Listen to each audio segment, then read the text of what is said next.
Kelajakda kim bo'lmoqchisiz? Prezident. Prezident, молодец. O'zingizni tanishtiring. Mening ismim Shohruh, familiyam Abdurasulov. Hozirda 6-sinfman. Yoshim 12 da.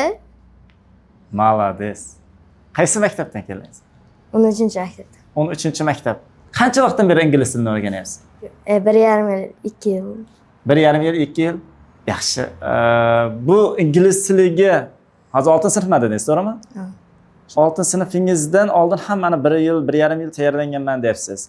O'sha ingliz tilini o'qish kerakligini biron kim aytib, mana shunday o'quv markaziga jo'natdimi yoki o'zingiz uyga borib dadangiz bilan ayangizga mojaro qilib bo'lsa men o'qiyman deb shu yo'lda tanladingizmi? Qaysi biri bo'lgan? Birinchi dadam o'zi ana o'qigan. Dadangiz aytgan, "Ha, borib o'qiysan o'g'lim" Ha. degan, to'g'rimi? Hozir siz qatori bolalar nima qilyapti deb o'ylaysiz? Abidgacha maktabga bordingizmi? Ha. Hozir abiddan keyin nima qilyapti deb o'ylaysiz? Telefon o'ynab o'tiribdi. To'g'rimi? Bu yoqda yuribdi, yotibdi, to'g'rimi? Ha. Kelajakda kim bo'lmoqchisiz? Prezident. Prezident, молодец.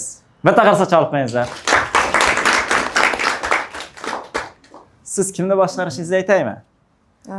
Bugun siz o'qiyotgan paytda ko'chada o'qimasdan yurgan, boyagi telefon chiqarib yurgan yoki boshqa ishlar bilan band bo'lib, umuman ilm olmayotgan yoki foydasi tegmayotgan ishlar qilayotgan bolalarni boshqarasiz. To'g'rimi? Ham ularni, ham o'zingizga o'xshagan o'qigan va sizdan da ustunroq bo'lishga harakat qilganlarni ham boshqaradigan inson bo'lasiz. Kelajakda qo'ygan maqsadingizga yetishingiz uchun Xudo doim qo'llab-quvvatlasin. Ota-onangizga rahmat. Mana yoshligingizdan mana shunday uzoq ham masofa, bizning o'quv markazimiz bilan sizning qishlog'ingizdagi masofa uzoq ha? Ha. Taksida kelasizlar ha? Ana shunday ota-onangiz ishonib bir joylarga o'qishingizga jo'natib qo'yibdi. Alloh ziyoda qilsin. Ota-onangizni ham, sizni ham. Rahmat. Xudo kuch-quvvat bersin.